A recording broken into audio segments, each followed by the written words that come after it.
aerospace and defense manufacturing, machines and automation, additive manufacturing, smart manufacturing, global manufacturing economy.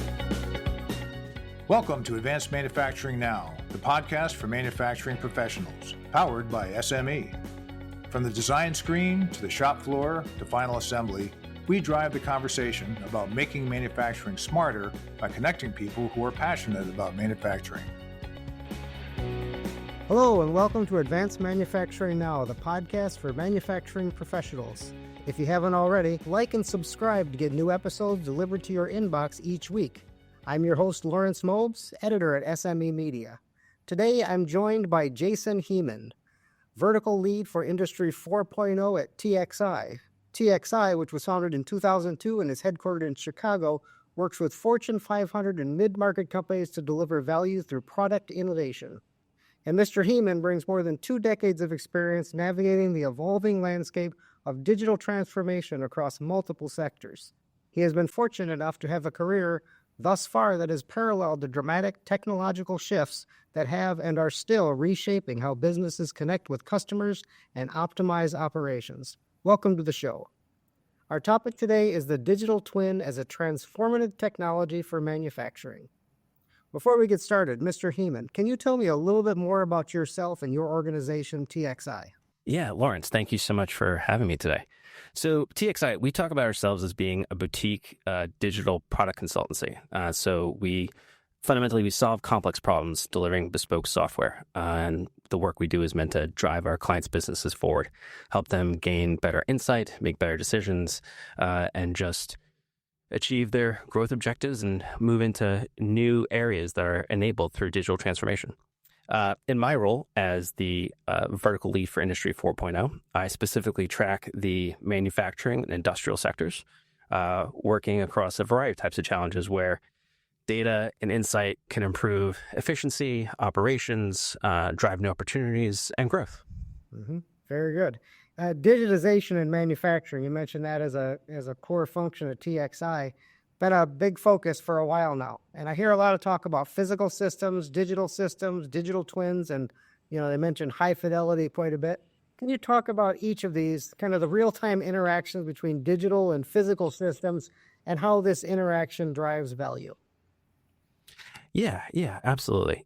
I think regardless of the type of manufacturer or where they are in industry, when I'm talking to leaders in the space, they consistently identify visibility as something that they would love to have more of. Visibility into their operations, visibility into their employee base, visibility into how to make capital allocation decisions. And I think it's interesting that this idea of visibility is truly a synonym for insight. And so when we are talking with prospects, with clients in this space, we often try to orient ourselves around what's the ultimate goal that's trying to be achieved here. And, it's most frequently can be understood as better decision-making for better operational outcomes, right? And so you mentioned digital twins, you mentioned visualization, and digital twins fundamentally allow organizations to get that degree of insight, to have a live, real-time working model of an aspect of their operations that can allow them to garner insights they might not otherwise have access to. It allows them to run simulations and to understand possible alternate scenarios that they can, plan for and ultimately put into place. But I think what's interesting when we talk about this idea of visibility into operations, we can conflate it with the idea of it needing to be a visualization, right? And the idea that we need some type of sophisticated visual model that will allow us to truly see in some degree of fidelity what it is that are happening, like how fast the widgets are moving down the conveyor belt, or where individuals are in a given factory space. And I think that can be a intimidating or even limiting factor for organizations who think oh, that's not for me, right? We don't have the capacity to invest in that type of an operation. We're not there yet. And I've been actively trying to dispel this way of thinking that is core to what a digital twin needs to be. It's really about what can the digital twin as a system provide from an insight standpoint. I like to get people thinking around something as simple as a dashboard could truly be a digital twin. Something as no more exciting than Power BI can be a digital twin of your operation, as long as what you are achieving in the context of that is that real-time synchronization between the real-world execution and the digital expression of it, such that when a change exists or occurs in one iteration or the other, that synchronization happens relatively quickly, that there's consistency between the two, and the two are mirroring each other's states. That's where the true kind of power comes in, because that's where decision-making is allowed to happen. That's where scenario planning can happen. And I think that's, again, we talk about this idea of visibility into operations. When we talk about insight, that's really where you're going to get that value. That makes a lot of sense. And you kind of touched on this a little bit, but this use of the digital twin technology is really something that manufacturers are starting to understand the need for quite a bit more recently. But maybe not every application needs such things. Maybe you can share with our listeners some of the practical frameworks, that you've identified for finding the best use cases for digital twins without too much over-engineering. So what are some of the best use cases for digital twins? Yeah, I couldn't agree more in terms of a practical approach to this. I think at TXL we pride ourselves on pragmatic applications of technology to solve problems. And so when we approach this type of a solution planning, it's best to work back from what are the impactful questions that we can potentially answer, right? So the digital twin, you could be answering questions about capacity planning, right? Do you need another machine or two machines on a given line in order to meet your goals for throughput or output? I was speaking with a manufacturing leader not long ago, and they've been approached by their factory floor manager advocating for a new machine on the line, and was convinced that the challenge was limited to that machine's uptime. And something as simple as starting the process of monitoring and understanding uptime in a way that they were capturing data in a more effective way led them to realize it was actually more of a scheduling issue than a machine capacity issue, right? So I'm trying to bring this back to your question, Lawrence, around what are the practical questions that your organization is going to be best served by, and use that as a starting point for thinking about where a digital twin might be applicable. So we just talked about capacity. You could think about shift scheduling and how you have different levels of staffing at different shifts in the day. Digital twins are great for looking at different scenarios for how that might impact throughput, productivity, utilization of different machines. Unplanned downtime is a major operational cost and a major challenge, right? So the extent to which you can use digital twins to understand wear and tear on parts, patterns of out of norm behavior with machine that might give you an indication that preventative maintenance might eliminate or reduce unplanned downtime is a great use case for digital twins. I think increasingly sustainability is a viable business goal in and of itself. And if we think about sustainability, it's elements of resource usage. It's how much electricity you're using, how much water or other resources are being consumed in the context of your operations, and how can you optimize to reduce that? Digital twins are a great solution for those things as well. So to kind of answer your question, it's what is the most valuable business change or business outcome you're looking to affect? Think about the simple questions that would underlie that and where you can capture data to start supporting, building, and modeling what different scenarios could be. And how you can get a better feel for what's happening in real time. Oh, very good. I was going to ask you about customer success stories and you happened to mention one in that answer already about the company that got the insights about from the digital twinning that told them it wasn't just about the machine uptime, there were other things going on there. But are there other customer success stories that come to mind for you that you could share? Yeah, sure. I think one of our longest standing clients A company called Dixon does environmental data monitoring, so temperature, humidity, and they have been a huge value add in the healthcare space, in sensitive industries like aerospace materials. Because with the data captured of temperature, humidity in various parts of a production floor, or even in refrigerators in a hospital, the real-time insight into where a refrigerator door might have been left open, a cooling chest might be malfunctioning, the data that's transmitted via that temperature and humidity tracking via IoT basically gives you a view of your hospital floor, of your operational capacity, allows you to see where things are awry and take action.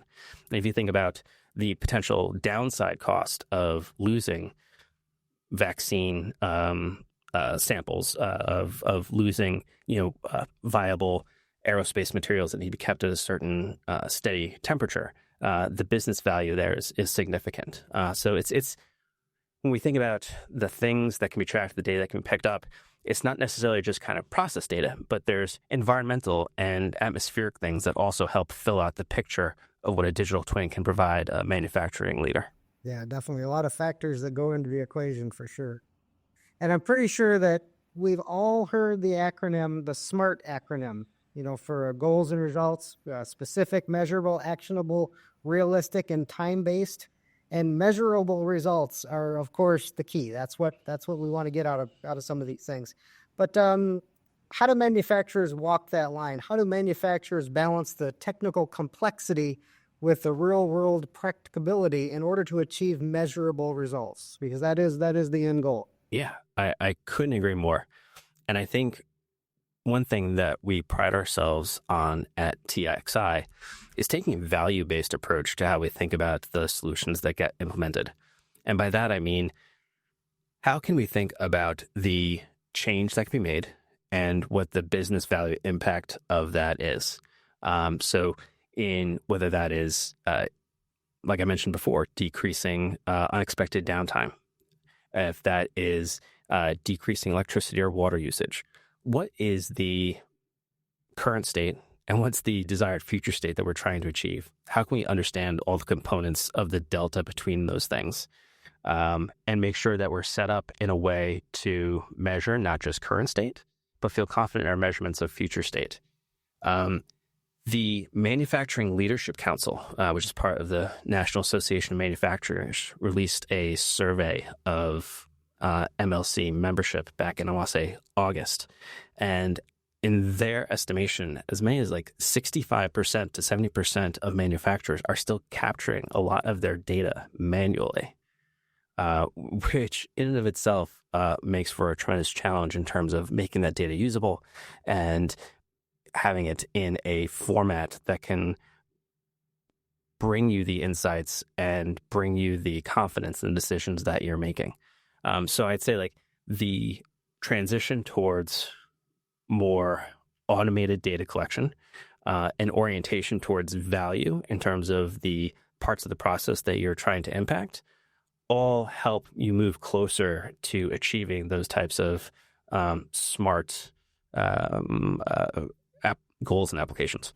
Yeah, and you mentioned some of these success stories just a minute ago, but and just now you hinted at some of the challenges that lead someone towards this transformation, towards taking the big steps. But are there any examples that you've seen of challenges either you've encountered or your clients have encountered in the process of the digital transformation? I think the first one that we always highlight is the orientation towards the question that you're trying to answer. I think I've alluded to that in a couple aspects of our conversation already today.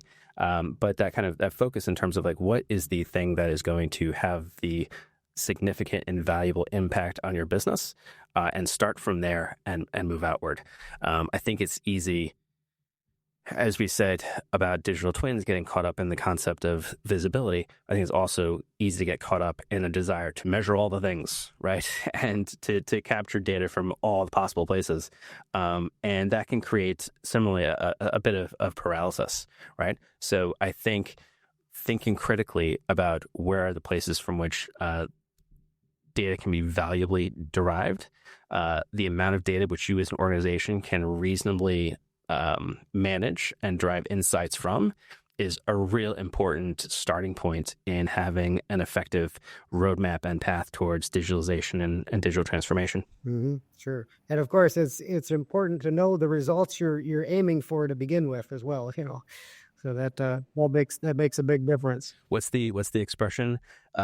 Winds are favorable for anyone who doesn't know where they are going. I probably totally destroyed that saying. You got the idea. The idea is there, right? Idea.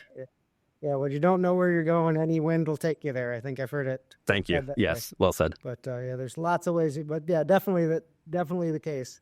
But before we wrap things up, are there any things that you'd like to add that we haven't really covered so far, or that are kind of on the top of your mind that the world of manufacturing should know about digital twins and making the transformation? Yeah, I think that the conversation always needs to start from a place, as we were saying a moment ago, of what are you doing to standardize practices, and how can insight through data help you to do a better job of that? So many individuals that I see succeeding in leadership positions in manufacturing organizations that are making this transformation have a strong background in lean manufacturing, and understanding that a good process, a focused process, an effective process is the best process to start with when you're thinking about digitalization, right? Because a bad process ingrained with data and measurement and digital twins and all the other aspects of it that follow only solidify a ineffective process and end up creating further challenges down the road. So I think the conversation that we often have right after, how's the state of your data? How are you measuring things? It's how confident are you in the aspects of your processes and the way that those are serving your business? And if you're unsure, how can we use some of that data that you're collecting to tighten that up and to make those improvements first before we start going further down the road in terms of digital transformation? For sure. That makes a lot of sense. I've definitely seen people get ahead of themselves in the process, and you're right on with that. I'd just like to say thank you very much today, Jason Hehman, for joining us. You shared a lot of great insights, and it's been informative for me personally, and I expect for our audience as well. We really appreciate you taking the time to talk with us today, and I do have one last question for you. If listeners want to learn more about TXI, where would they go to get more information? Thanks, Lawrence. You can find us at txidigital.com. You can also track me down on LinkedIn, Jason Hehman. Lawrence, I really appreciate you having me today. This was a fantastic conversation. Thanks for your interesting questions. Thank you very much. And for those of you who want to track him down on LinkedIn, it's Hehman. Is that correct? Correct, sir. All right, just there. Yeah, I could see myself looking for you, forgetting that second H in there for sure. So again, we really appreciate you talking to us, and so I'd just like to say thank you for all that you've shared. And if you would like to learn more in our audience, if you'd like to learn more about the latest manufacturing trends and hear more podcasts, subscribe to our podcast feed. And of course, you can visit us anytime at advancedmanufacturing.org. Thank you.